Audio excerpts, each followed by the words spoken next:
होतं की बुवा त्यांच्या वडिलांबद्दल की ते काही वर्ष दारू पितायत आणि दारू जर त्यांनी सोडली तर दारू जीवाला काही धोका आहे. दारू सोडल्यामुळे काहीही धोका होत नाही. व्यसन सोडल्यामुळे कुठलाही धोका होत नाही. उलट व्यसनांमुळे धोके असतात सगळे आणि व्यसनांमुळे सगळे प्रॉब्लेम तयार झालेले असतात. शरीरामध्ये जे आजार होतात ते व्यसनांमुळे होतात आणि मनामध्ये सुद्धा काही जो काही फरक पडतो, त्यांच्या एकूण वागणुकीत फरक पडत असतो, त्यांचं कॉन्सन्ट्रेशन थोडं लूज होत असतं. अशा अनेक गोष्टी होत असतात की दैनंदिन जीवनात अगदी स्पष्टपणे जाणवतात असं नाहीये.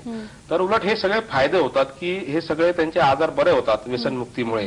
त्याच्यामुळे तो उलट फायदेशीर गोष्ट आहे की दारू हा एक असा गैरसमज आहे आणखी की दारू एकदम सोडली बुवा इतके वर्ष पितायत तर काय होणार आहे का, तर ती भीती असते. म्हणजे तुम्ही जर चुकीच्या पद्धतीने जर दारू सोडली तर एक भय निर्माण होऊ शकतो आणि भयामुळे सुद्धा माणसं मरू शकतात. ती काय दारू सोडल्यामुळे मरत नाहीत. म्हणजे तर योग्य पद्धतीने जर दारू सोडली की दारू पिण्याची इच्छाच राहिली नाही, दारू पिण्याचं कारणच नाही काही आणि आपण दारू न पिता सुद्धा आपल्याला जे काय हवं ते सगळं मिळतंय, उलट आपल्याला अधिक मिळतंय. आपण त्या गुलामगिरीमधनं बाहेर आलेलो आहे, आपण मुक्त झालेलो आहोत आता आणि आपलं आरोग्य आणखीन सुधारतंय तर माणसाला आनंद होणार आहे. त्याच्यामुळे काही त्याला दुःख होण्याचं कारण नाहीये.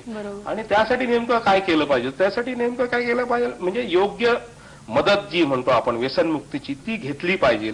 ते उपचार घेतले पाहिजे. आपण जसं आपण आजारपणासाठी उपचार घेतो ते जर आपण घेतले तर ते बरे होऊ शकतात, काही अडचण नाही. कारण घरच्या घरी सगळ्यांनाच काही लोकांना व्यसनमुक्त करता येणार नाही. त्यासाठी बेसिकली हे सगळं समजून घेण्याची जास्त गरज आहे आणि जेव्हा हे आपण समजून घेऊ शकू तेव्हाच आपण घरच्यांना मदत करू शकतो.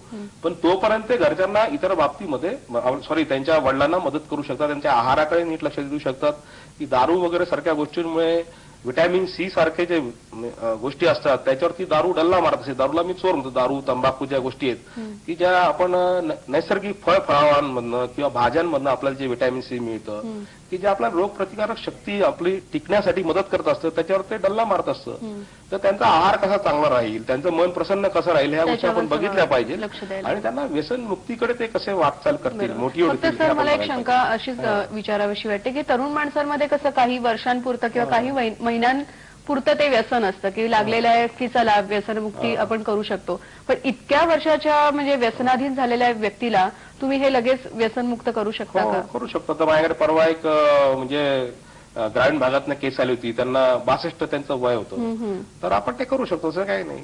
जर त्यांना प्रॉपर मोटिवेशन जर असेल त्या व्यक्तीला, त्यांची स्वतःची जर म्हणजे त्यांची इच्छा असते किंवा त्याला मला व्यसनमुक्त व्हायचं आहे तर ते सोपं असतं. तर ज्यांची इच्छा नसते त्यांना व्यसनमुक्त होण्यासाठी मग वेळ जास्त लागतो, वेळ जरा जास्त लागतो. परंतु ज्यांची इच्छा आहे, ज्यांना व्यसन सोडायचं आहे तर त्यांना कुठल्याही वयामध्ये ते व्यसन सोडू शकतात. शारीरिक पातळीवर त्यांना मात्र अधिक मदतीची गरज असते आणि